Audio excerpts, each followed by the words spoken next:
UP में शपथ ग्रहण के तीसरे दिन मंत्रियों को विभागों का बंटवारा कर दिया गया है। मुख्यमंत्री योगी आदित्यनाथ ने अपने पास गृह, नियुक्ति, कार्मिक, सतर्कता, आवास एवं शहरी नियोजन और राजस्व सहित कुल 34 विभाग रखे हैं। तो वहीं दूसरी ओर उत्तर प्रदेश में मंत्रिमंडल बंटवारे के बाद सबसे ज्यादा चर्चाएं इसी बात की हो रही हैं कि उप मुख्यमंत्री केशव प्रसाद मौर्य से लेकर पूर्व आईपीएस असीम अरुण और उत्तराखंड की पूर्व गवर्नर रही बेबी रानी मौर्य जैसे बड़े नामों को बहुत महत्वहीन विभाग दिए गए हैं। लेकिन सच्चाई इससे बिल्कुल अलग है। भाजपा के रणनीतिकारों के मुताबिक केशव प्रसाद मौर्य और असीम अरुण समेत बेबी रानी मौर्य को जो विभाग दिए गए हैं, दरअसल वही 2024 में होने वाले लोकसभा चुनाव के लिए जीत की पिच तैयार करेंगे।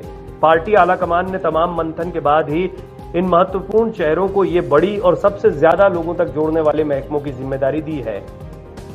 पिछले कार्यकाल में उप मुख्यमंत्री केशव प्रसाद मौर्य के पास लोक निर्माण विभाग जैसा महत्वपूर्ण महकमा था, लेकिन इस बार केशव प्रसाद मौर्य चुनाव तो हारे, लेकिन उनको सरकार में उप मुख्यमंत्री जैसा न सिर्फ महत्वपूर्ण पद मिला, बल्कि पार्टी ने उन पर भरोसा करके बड़ा दांव लगाया है।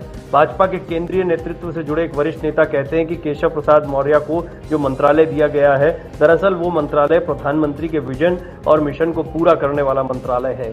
उनका कहना है कि प्रधानमंत्री नरेंद्र मोदी सरकार की योजनाएं ग्रामीण विकास और उससे जुड़े हुए लोगों के लिए ज्यादा महत्वपूर्ण है। तो वहीं इस पर पार्टी से जुड़े वरिष्ठ नेताओं का कहना है कि केशव प्रसाद मौर्य के मंत्रालय से जुड़े कार्य की निगरानी प्रधानमंत्री नरेंद्र मोदी भी करते हैं। यही बड़ी वजह है कि पार्टी के कद्दावर नेता केशव प्रसाद मौर्य को ग्राम्य विकास और ग्रामीण अभियंत्रण की जिम्मेदारी दी गई है। इसी तरीके से हाई प्रोफाइल कद वाली भाजपा नेता और उत्तराखंड की पूर्व गवर्नर रह चुकी बेबी रानी मौर्य को मिला मंत्रालय भी सबसे महत्वपूर्ण मंत्रालयों में से एक है। पार्टी से जुड़े नेताओं का कहना है कि प्रधानमंत्री मोदी और केंद्र सरकार का फोकस भी इसी मंत्रालय और आने वाली योजनाओं के क्रियान्वयन पर है। बेबी रानी मौर्य को भाजपा सरकार में महिला कल्याण एवं बाल विकास पुष्टाहार जैसा विभाग मिला है।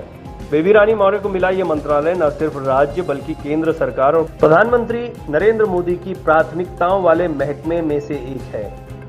पार्टी के वरिष्ठ नेता कहते हैं कि महिलाओं के विकास और ग्रामीण स्तर पर बच्चों के विकास की योजनाओं को अमली जामा पहनाने के साथ ही 2024 की राह आसान होगी।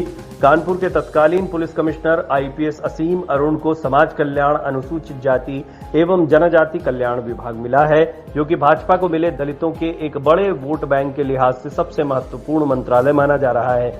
तो वहीं इस पर राजनीतिक विश्लेषकों का मानना है केंद्र सरकार और राज्य सरकार की लोक कल्याणकारी योजनाओं को दलितों तक पहुंचाने में यह मंत्रालय सबसे महत्वपूर्ण भूमिका निभाने वाला है। राजनीतिक विश्लेषक कहते हैं कि ये एक ऐसा मंत्रालय है जो किसी भी पार्टी की राजनीतिक दिशा और दशा को तय करता है। इसीलिए असीम अरुण को मिला ये महकमा सीधे तौर पर आम लोगों को भले न समझ में आए, लेकिन किसी भी पार्टी की राजनीतिक दूरदर्शिता के लिहाज से ये मंत्रालय और इसमें किया गया काम पार्टी को बहुत मजबूत करता है। इस बार भाजपा के हिस्से में दलितों का अच्छा खासा वोट बैंक आया है, इसलिए इस मंत्रालय में की जाने वाली मेहनत पार्टी को 2024 से लेकर 2027 तक राजनीतिक समीकरणों को मजबूत करने और साधने में मददगार साबित होगी।